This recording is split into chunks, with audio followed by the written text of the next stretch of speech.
আজ অবধি আমি আমার ছেলেকে খুঁজি। রাস্তায় কোথাও পাগল দেখলে আমি আমার ছেলের শরীরের সাথে মিলাই, কোথাও আমি খুঁজে পাই না। রাত 9টায় রজনীগন্ধা চেকপোস্টে কারা যেন গাড়ি থেকে ওকে নামায় নেয়। তখন নামায় নিয়ে চেকপোস্টের ভিতরে রাখে আধা ঘন্টা, রেখে পরবর্তীতে সাদা একটা গাড়ি এসে ওকে তুলে নিয়ে যায়। বলে কর্নেল জিয়ার, আমরা কর্নেল জিয়ার, কর্নেল জিয়া, হ্যাঁ কর্নেল জিয়ার গ্রুপ। কর্নেল জিয়া তখন ছিল গোয়েন্দার প্রধান। পরবর্তীতে আমি র্যাব 1, র্যাব 4 হেডকোয়ার্টার সব জায়গায় খোঁজ নেই, কোথাও খোঁজ পাই না। সবাই বলে এই নামে কাউকে আনে নেই। পরবর্তীতে আমি র্যাব হেডকোয়ার্টারে মাহমুদুল হাসানের কাছে যাই। উনি অস্বীকার করে, না এই নামে তো কাউকে আনে নাই, যদি খোঁজ পাই তাহলে আপনাদেরকে জানাবো।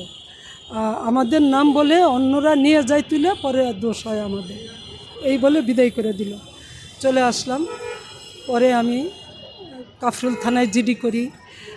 এখানে এই প্রেস ক্লাবে 1 নভেম্বর বিএনপির পক্ষ থেকে সাংবাদিক সম্মেলন করি, কিন্তু হাসিনা সরকার সে সংবাদ কোথাও বের হতে দেয়নি, কোথাও না। অনেক সাংবাদিক ছিল, সংবাদ আমরা পাই নাই, কোনো টিভিতে পেপারে কোথাও পাইনি।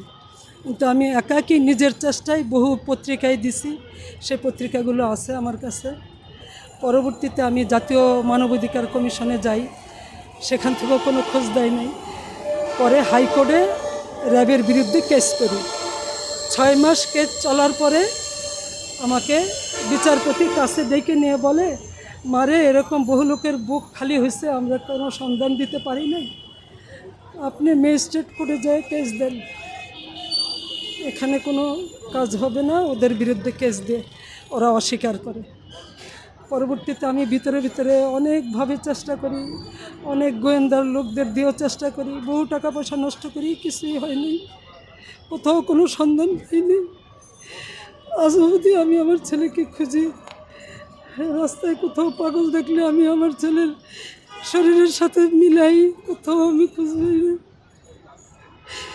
এখন এই সরকারের কাছে আমার দাবি, আমার ছেলের খোঁজ চাই।